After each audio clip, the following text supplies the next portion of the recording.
আমরা কোন জেলায় বাস করি যেখানে নিরাপত্তা নেই কোনো কিছুর? আসলে আমাদের জীবনেরও কি নিরাপত্তা নেই? একটি প্রাথমিক বিদ্যালয় থেকে সিসি ক্যামেরা সহ খুলে নিয়ে গেছে চোরের দল।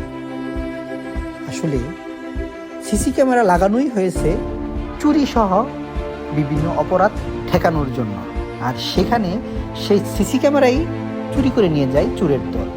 শুধু সিসি ক্যামেরা নয়, বিদ্যালয় থেকে মূল্যবান জিনিসপত্রও লুটে নেয়। ঘটনাটি ঘটেছে নরসিংদী সদর উপজেলার ঢাকা সিলেট মহাসড়কের মেহেরপাড়া ইউনিয়নের ভগীরথপুর সরকারি প্রাথমিক বিদ্যালয়। এমন ঘটনায় এলাকার মানুষের মধ্যে আতঙ্ক বিরাজ করছে, নিরাপত্তাহীনতায় ভুগছে তারা।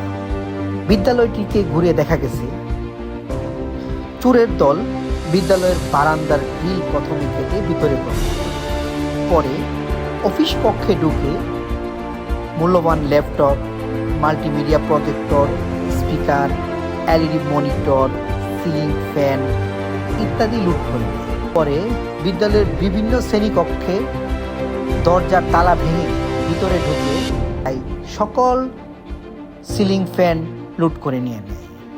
এ সময় বিদ্যালয়ের চারপাশে লাগানো সিসি ক্যামেরাগুলো তারা খুলে নেয়। শুধু সিসি ক্যামেরা নয়, বিদ্যালয়ের অফিস কক্ষে থাকা সিসি ক্যামেরার যে ডিভিআরটি রয়েছে সেটিও তারা লুট করে নেয়। আসলে এমন লুটে সাধারণ মানুষের মধ্যে আতঙ্ক বিরাজ করছে। বিদ্যালয়ে গত রাতে সংঘটিত হয়েছে।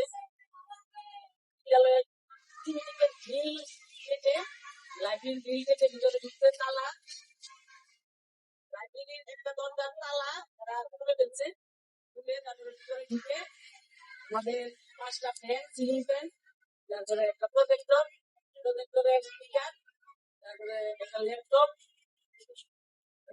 সিসি ক্যামেরার মনিটর, তারপরে আরো অনেক জিনিসপত্র, যেগুলি দাম আনুমানিক মূল্য কমপক্ষে 3-4 লক্ষ টাকা হবে। 3টা রাউটার সরকারি ভাবে 3টা, আর একটা ছিল আমাদের জন্য 3টা রাউটার, তারপরে যত তার আছে সমস্ত তার, সিসি ক্যামেরার তার, সমস্ত কিছু যা আছে সব নিয়ে গেছে। এখন আমি থানায় যাইতেছি, আমি কি করবো এই অবস্থায়? এখানে বেশি হলে 15 দিন পরে পরে সংগঠিত হয়। প্রজেক্টর টানা হয়েছিল, আমাদের তো ক্লাস করতে হয় এবং অফিসিয়াল একটা ডকুমেন্ট রাখতে হয়। নতুন প্রজেক্টর মাত্র 2 মাস আগে নিয়ে গেছে। আমি থানায় যাইতেছি,